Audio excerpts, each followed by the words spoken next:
37-এর ক্লাসে ইত্থি এটা রাখা হয়েছে। কোশ্চেনটা দেখা যাক।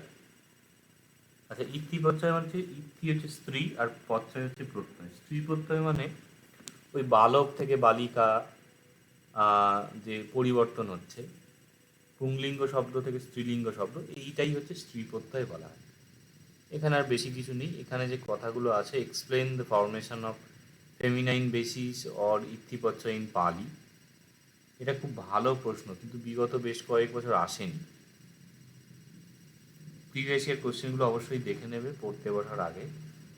State and illustrate the possible rules for the formation of the ইত্থি প্রত্যয় ইন পালি উইথ এক্সাম্পল। এই একই কথা, স্ত্রী প্রত্যয় কীভাবে হয়, ফরমেশন অফ ফেমিনাইন জেন্ডার বা ইত্থি প্রত্যয় এটা বলছে মানেই এই প্রশ্নের উত্তর হচ্ছে how masculine genders are change to feminine gender in Pali. পালিতে কীভাবে পুংলিঙ্গ থেকে স্ত্রীলিঙ্গ হয়, শো উইথ ইলাস্ট্রেশন, ব্যাখ্যা সহ দেখাও। এই হলো, এখানে পালি কিন্তু মানে বাংলা অনুবাদ দেওয়া নেই, তাও আশা রাখছি বুঝতে অসুবিধা হবে না।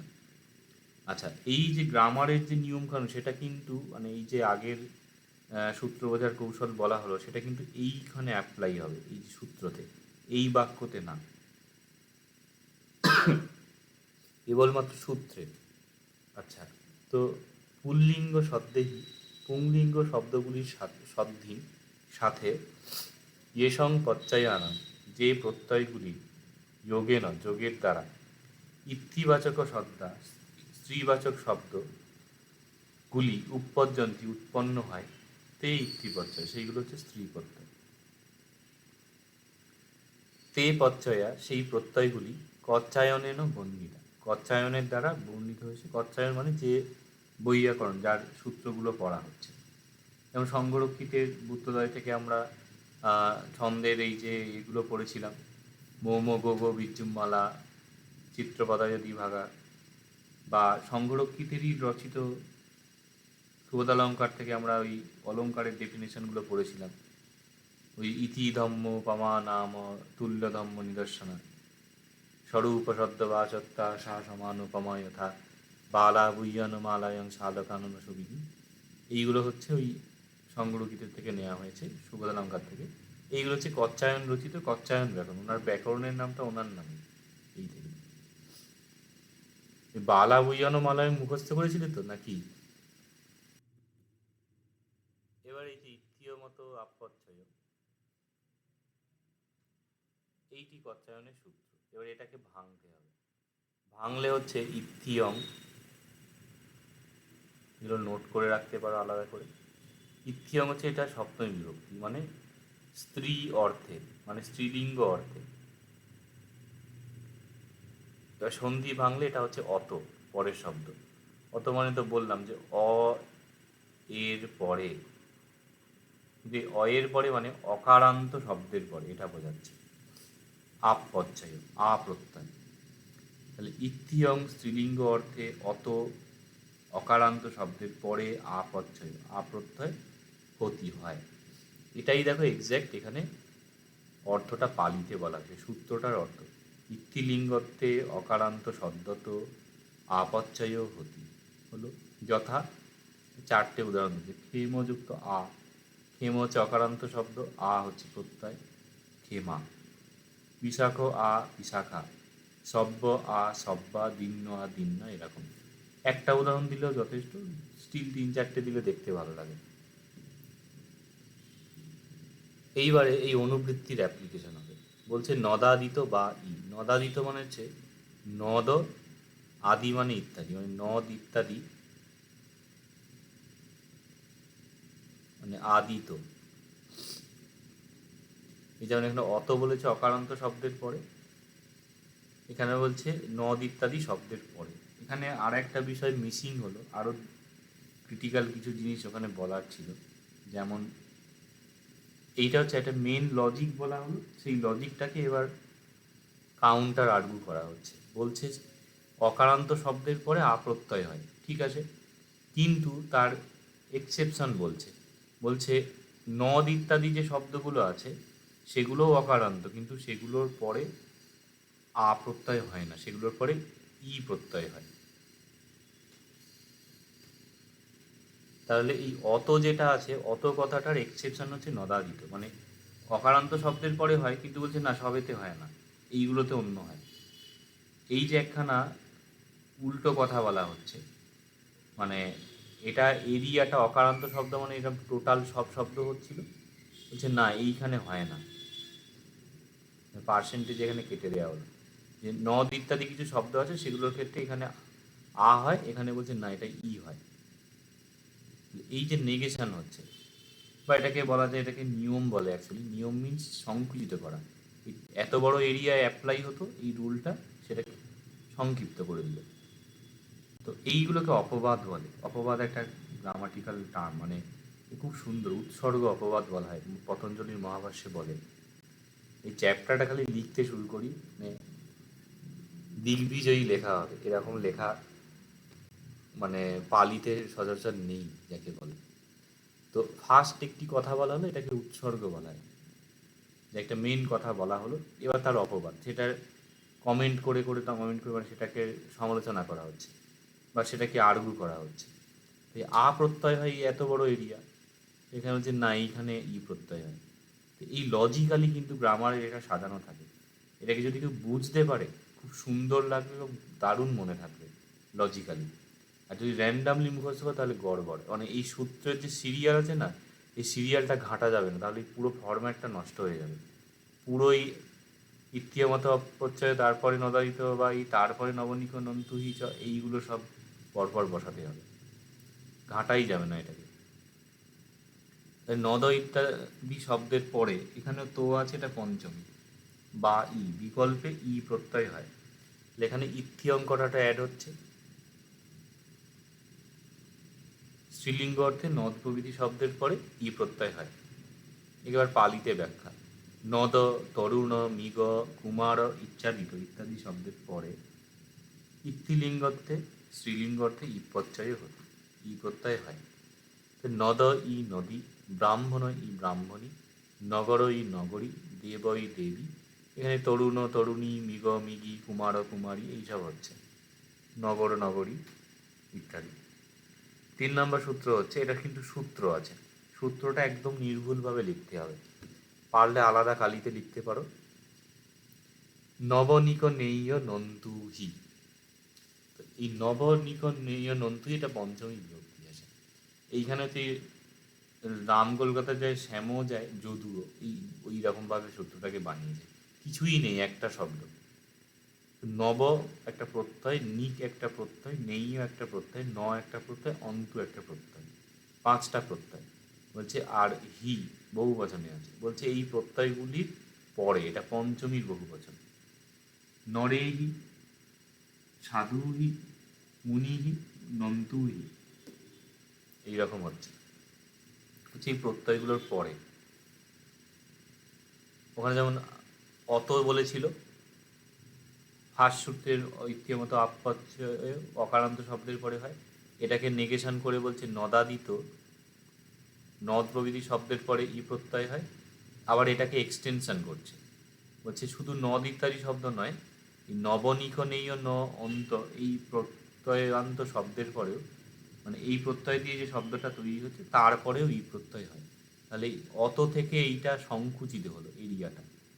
আবার এইখানে এইটা ই প্রত্যয়টা হয়তো এতটা বলেছিল, এখন হচ্ছে না এইটা না আরও বেশি হয়, আরও এরিয়াটাকে বাড়িয়ে দিল, যে নবনিক নয় ন অন্তু এই প্রত্যয়গুলো থাকলে সেই শব্দটা ওইভাবে হয়। এরও এখানে ইত্থিয়ং কথাটা বাদ গেছে, ইত্থিয়ং এখানে অ্যাড হচ্ছে, ইত্থিয়ং স্ত্রীলিঙ্গ অস্তে, আর অ্যাড হচ্ছে ই, এই কথাটাও অ্যাড হচ্ছে। স্ত্রীলিঙ্গ রক্তে নবনিক নেয় ন অন্তু এই প্রত্যয়গুলোর পরে ই প্রত্যয় হয়। নবনিক নেয় ন অন্তু, বন্ধু, মন্দু এইগুলো সব প্রত্যয়।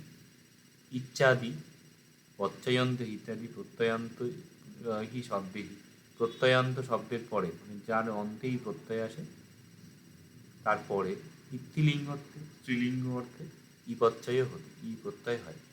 যেমন মানব, মানব শব্দটা হচ্ছে মনু, তার সাথে নব প্রত্যয় হচ্ছে, ইয়ে মানব হলো। মানব শব্দের সাথে ই হয়ে মানবী। মানব, মানবী বুঝতে পারছো, পুংলিঙ্গ স্ত্রীলিঙ্গ। নাবিক শব্দটা হচ্ছে, নাবা হলো মূল শব্দ, তারপরে হচ্ছে নিক প্রত্যয় হচ্ছে, দিয়ে হলো নাবিক।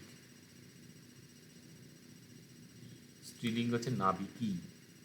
সিমিলারলি এই যে নেইয় হচ্ছে বেনতেইয় শব্দ আসছে, নেইয় আকৃতিগুলো বুঝতে পারে, বেনতেইয়ই বেনতেই।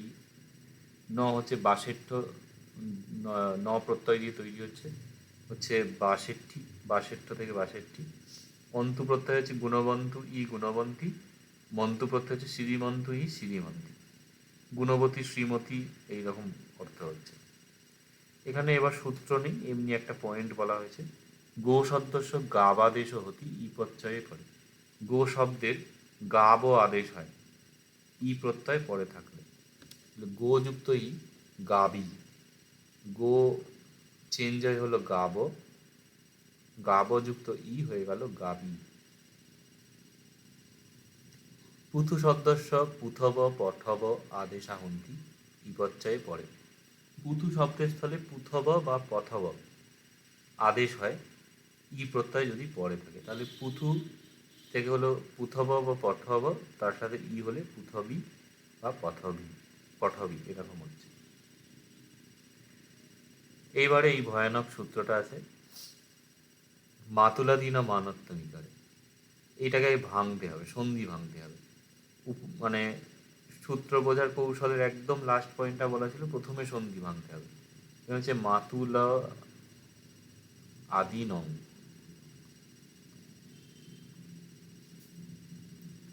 আনত্তং ইকারে। তাহলে মাতুল আদিনম, এটা ষষ্ঠী বিভক্তি।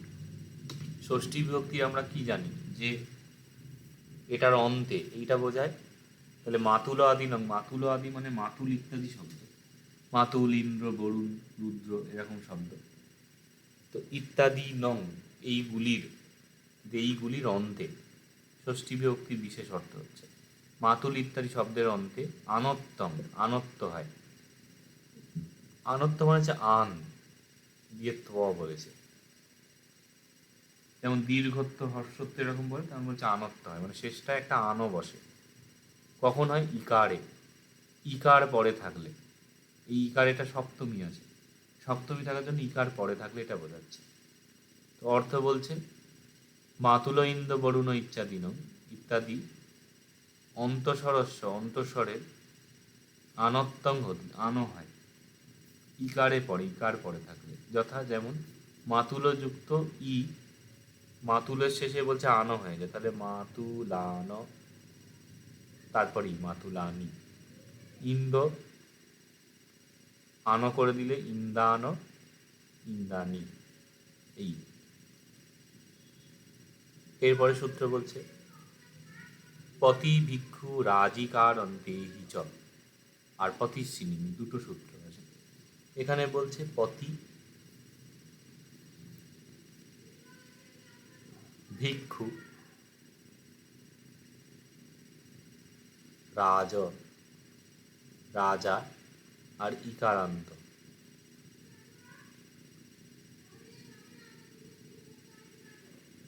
ইকারান্তে হি, যে পতি শব্দ, ভিক্ষু শব্দ, রাজা শব্দ, আর ইকার, দীর্ঘ ইকারান্ত শব্দ, এগুলো হি, এটা পঞ্চমী আছে। বলছে এইগুলোর শেষে ইনি হয়, এটা আগের কোন একটা থেকে ইনি কথাটা অ্যাড হচ্ছে।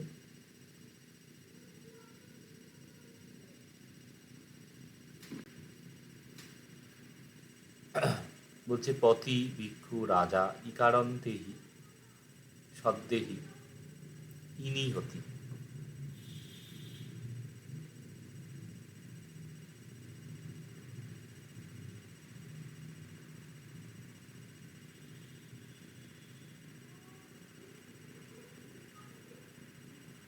তো ইনি হয় এই সব শব্দগুলো শেষে বা শব্দগুলোর পরে। তাহলে এক্সাম্পল বলছে যে ভিক্ষু ইনি, ভিক্ষুনি, রাজা ইনি রাজিনী, আর পতিস্বিনিমহি সূত্রটা যে আছে সেটা হচ্ছে পতিস্বর একটা শব্দ, প্রতি শব্দের অন্তে ইনিমহি, ইনিমহি সপ্তমী, ষষ্ঠী প্রতি শব্দের অন্তে ইনিমহি মানে ইনি পরে থাকলে, এখানে এক্স্যাক্ট সপ্তমী বিভক্তিতে পরে থাকলে অর্থটা হচ্ছে প্রতি শব্দের শেষে ইনি থাকলে, মানে ইনি পরে থাকলে কি হয়, এখানে আগে থেকে অনুবৃত্তি হচ্ছে, একটা শব্দ আসছে, সেটা হচ্ছে রস, মানে অকার আর হর্ষ, এই কথাটা এখানে অ্যাড হচ্ছে, ওই কলকাতায় যায় এর মতো দিয়ে বলছে প্রতি সদস্য, প্রতি শব্দের অন্ত মানে শেষে ইকারও, ইকার যেটা আছে অকারও হতি দীর্ঘ, আমি ভুল বললাম, এটা দীর্ঘ হয়। প্রতি শব্দের শেষ ইকার যেটা আছে, প্রতি ইকার হচ্ছে অকার পতন, আর অকার হচ্ছে আবার দীর্ঘ, তাহলে পতা কখন হয়, ইনিমহি, যখন পরে ইনি থাকে, তাহলে ইনি থাকছে, তাহলে গহ পতি যদি হয়, গহপতি, গহপত, গহপতা, গহপতানি, মানে গহপতানি, এরকম হচ্ছে, দীর্ঘই হচ্ছে শব্দটা। এই হলো, এটা দুটো স্টেপে হচ্ছে, একটু স্বরবর্ণগুলো গড়বড় আছে, মানে গহপতি যুক্ত ইনি, মানে গহপতা যুক্ত ইনি,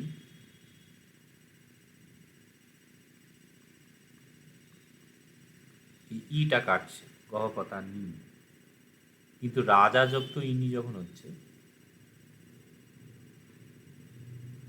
যা আকারটা কাটছে দিয়ে ইকারটা রাজিনী হয়ে যাচ্ছে। এগুলো নিয়ে অনেক বিচার আছে, আমার অতটা ডেপথে পড়া নেই।